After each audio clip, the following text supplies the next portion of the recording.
नमस्कार दोस्तों, Ashok Singh agree show में आपका एक बार फिर से स्वागत है। मैं हूं आपके साथ अशोक सिंह।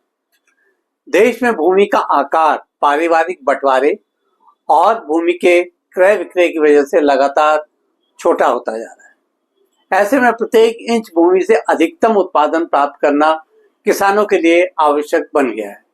इसी दिशा में बहुस्तरीय खेती या मल्टी लेयर फार्मिंग सिस्टम एक अत्यंत उपयोगी और वैज्ञानिक पद्धति के रूप में उभरी है। यह प्रणाली सीमित भूमि से अधिक उपज देने के साथ ही मृदा, जल और श्रम संसाधनों का भी कुशल उपयोग सुनिश्चित करती है। बहुस्तरीय खेती एक ऐसी कृषि प्रणाली है जिसमें एक ही खेत या क्षेत्र में ऊंचाई के आधार पर विभिन्न स्तरों पर एक साथ कई फसलों की खेती की जाती है। उदाहरण के लिए ऊपरी स्तर पर लंबे वृक्ष जैसे नारियल, आम, सुपारी, मध्य स्तर पर मध्यम ऊंचाई वाली फसलें जैसे केला, पपीता, अरहर, निचले स्तर पर सब्जियां जैसे अदरक, हल्दी, शकरकंद, लौकी और सबसे निचले स्तर पर भूमि आवरण फसलें जैसे मूंगफली, सनई, चारा फसलें ली जाती हैं। आज का एपिसोड इसी खास विषय के विभिन्न पहलुओं पर आधारित है। कार्यक्रम शुरू करने से पहले हर बार की तरह आपसे आग्रह करना चाहेंगे कि इस वीडियो को पूरा देखें ताकि इसमें दी जाने वाली जानकारियों से लाभ उठाकर अपनी आमदनी को आप भी बढ़ा सकें। आप बिना अधिक देर किए आते हैं आज के विषय पर। समझने की कोशिश करते हैं कि इस बहुस्तरीय कृषि प्रणाली में किस तरह से लाभ मिलता है। इसका सबसे बड़ा फायदा यही है कि इसमें भूमि का अधिकतम उपयोग कर पाना संभव हो पाता है। एक ही जमीन पर एक ही समय 4-5 प्रकार की फसलें उगाने से उत्पादन क्षमता कई गुना बढ़ जाती है। किसानों की आय में स्थिरता आती है। अलग अलग फसलों की अलग कटाई अवधि होने से साल भर आमदनी बनी रहती है। इसके अतिरिक्त मृदा स्वास्थ्य में सुधार भी होता है। विभिन्न फसलों की जड़ संरचना और पर्यावरण मिट्टी की उपजाऊ शक्ति को बनाए रखते हैं। इतना ही नहीं बल्कि जल संरक्षण भी कर पाना संभव होता है। बहुस्तरीय खेती विशेष रूप से उन फसलों के लिए उपयुक्त है जिनकी ऊंचाई और विकास दर अलग अलग होती है।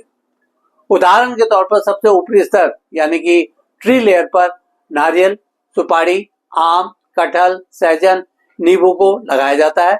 मध्य स्तर पर यानी कि श्रब लेयर पर केला, पपीता, अरहर, अमरूद, ड्रैगन फ्रूट की खेती की जाती है। निचले स्तर यानी कि हर्ब लेयर पर अदरक, हल्दी, शकरकंद, मिर्च, बैंगन, लौकी को लगाया जाता है। और सबसे निचले स्तर पर भूमि आवरण यानी कि ग्राउंड लेयर मूंगफली, बरसीम, सनई, धनिया, पालक की खेती की जाती है। उदाहरण के रूप में दक्षिण भारत में नारियल प्लस केला प्लस अदरक प्लस मूंगफली का बहुस्तरीय मॉडल बहुत सफल माना गया है। विश्व स्तर पर बहुस्तरीय कृषि प्रणाली को एग्रो फॉरेस्ट्री सिस्टम या मल्टी स्टेटा क्रॉपिंग भी कहा जाता है। इंडोनेशिया, फिलीपींस, थाईलैंड जैसे देशों में नारियल और सुपारी के बागानों के नीचे कॉफी, कोको, केला और अदरक जैसी फसलें उगाई जाती हैं। अफ्रीका में बहुस्तरीय खेती मिट्टी के कटाव को रोकने और खाद्य सुरक्षा के लिए उपयोगी सिद्ध हुई है। लैटिन अमेरिका में कॉफी और कोको आधारित बहुस्तरीय प्रणालियां किसानों के लिए स्थायी आमदनी का प्रमुख स्रोत हैं। भारत में बहुस्तरीय खेती का रुझान तेजी से बढ़ रहा है, विशेषकर केरल, तमिलनाडु, महाराष्ट्र, मध्य प्रदेश, उत्तराखंड और उत्तर प्रदेश के तराई क्षेत्रों में। ICAR और कृषि विज्ञान केंद्रों ने इसके सफल मॉडल विकसित किए हैं, जैसे सुपारी प्लस काली मिर्च प्लस अनानास प्लस अदरक प्रणाली, आम प्लस पपीता प्लस सब्जी फसल प्लस चारा फसल मॉडल तथा केले के साथ अदरक, हल्दी, मूंगफली प्रणाली। देखने में आया है कि इन मॉडलों से किसानों की आय 2 से 3 गुना तक बढ़ी है। बहुस्तरीय खेती प्रारंभ करने के लिए शुरुआती इन्वेस्टमेंट फसलों के चयन और सिंचाई प्रणाली पर निर्भर करता है। छोटे स्तर पर यानी 1 एकड़ तक में लगभग 50,000 से 1,20,000 रुपए तक का पूंजी निवेश आवश्यक होता है। इसमें मुख्य खर्च पौधरोपण सामग्री, जैविक खाद, सिंचाई व्यवस्था यानी ड्रिप सिस्टम, मल्चिंग, फेंसिंग, श्रम आदि पर करना पड़ता है। ड्रिप सिंचाई और वर्षा जल संचयन प्रणाली लगाने से दीर्घकालिक लाभ बढ़ जाते हैं। बहुस्तरीय कृषि प्रणाली का सही रख रखाव करना भी जरूरी होता है तभी लंबे समय तक इसे इस्तेमाल में लाया जा सकता है। ऊंचे पेड़ों की नियमित छटाई और देखभाल करते रहना चाहिए। इससे ऊंचे पेड़ों की छाया का संतुलन बनाए रखा जा सकता है ताकि निचली फसलों को पर्याप्त रोशनी मिले। जैविक खाद और मल्चिंग से मृदा की नमी बनाए रखने और खरपतवार नियंत्रण में सहायता मिलती है। कीट प्रबंधन के लिए जैविक कीटनाशकों का उपयोग करना चाहिए ताकि सभी स्तरों पर पौधों को नुकसान न हो। सिंचाई प्रबंधन में ड्रिप या स्प्रिंकलर विधि सबसे उपयुक्त रहती है। फसलों की समयानुसार अदला बदली से उत्पादन और मृदा स्वास्थ्य दोनों में सुधार होता है। छोटे किसानों के पास सीमित भूमि होती है, इसीलिए बहुस्तरीय खेती उनके लिए किसी वरदान से कम नहीं है। इस प्रणाली से एक ही क्षेत्र में सब्जी, फल, औषधीय पौधे और नकदी फसलों का उत्पादन किया जा सकता है।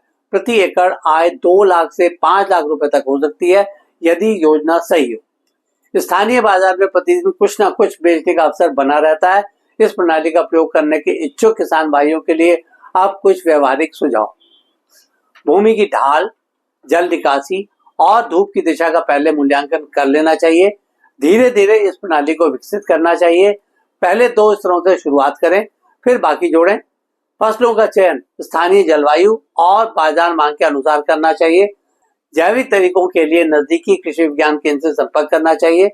बहुस्तरीय खेती प्रणाली के फायदों पर भी एक नजर डालते हैं। इसमें भूमि और संसाधनों का अधिकतम उपयोग संभव हो पाता है। वर्ष भर रोजगार और आमदनी मिलती रहती है। पर्यावरण संतुलन और कार्बन संरक्षण होता है। कीट और रोगों के प्रकोप में कमी आती है। मृदा की उपजाऊ क्षमता बनी रहती है और जल संरक्षण भी होता है। इस कृषि पद्धति को अपनाने में कुछ सावधानियां भी जरूरी है। गलत फसल संयोजन से निचली फसलें छाया में दम तोड़ सकती हैं। यदि जल निकासी सही न हो तो सड़न या फफूंद जनित रोग बढ़ सकते हैं। प्रारंभिक वर्षों में निवेश और देखभाल अधिक लगती है। सभी फसलों की पोषण आवश्यकताओं का संतुलन बनाए रखना चुनौतीपूर्ण होता है। व्यावसायिक फसल उत्पादन में इस प्रणाली की भूमिका निरंतर बढ़ती हुई देखी जा सकती है। बहुस्तरीय प्रणाली अब सतत कृषि व्यवसाय मॉडल के रूप में उभर रही है। फलों, सब्जियों और औषधीय पौधों के संयोजन से agro eco tourism, processing unit और ऑर्गेनिक उत्पादों के बाजार का विकास हो रहा है। इससे किसानों की निर्भरता एकल फसल पर नहीं रहती और जोखिम घटता है। आज के एपिसोड में बस इतना ही दोस्तों। कल एक नए विषय पर चर्चा करने के लिए दोबारा इसी समय पर हाजिर होंगे। दोस्तों, अगर आपको ये वीडियो पसंद आया तो इसे लाइक करें, शेयर करें और हमारे चैनल को सब्सक्राइब करना ना भूलें। आपके पास कोई सवाल या सुझाव हो तो कृपया कमेंट बॉक्स में लिखें। हम आपके सवालों का जवाब देने के लिए हमेशा तैयार हैं। कल फिर आपसे मुलाकात होती है। तब तक के लिए नमस्कार।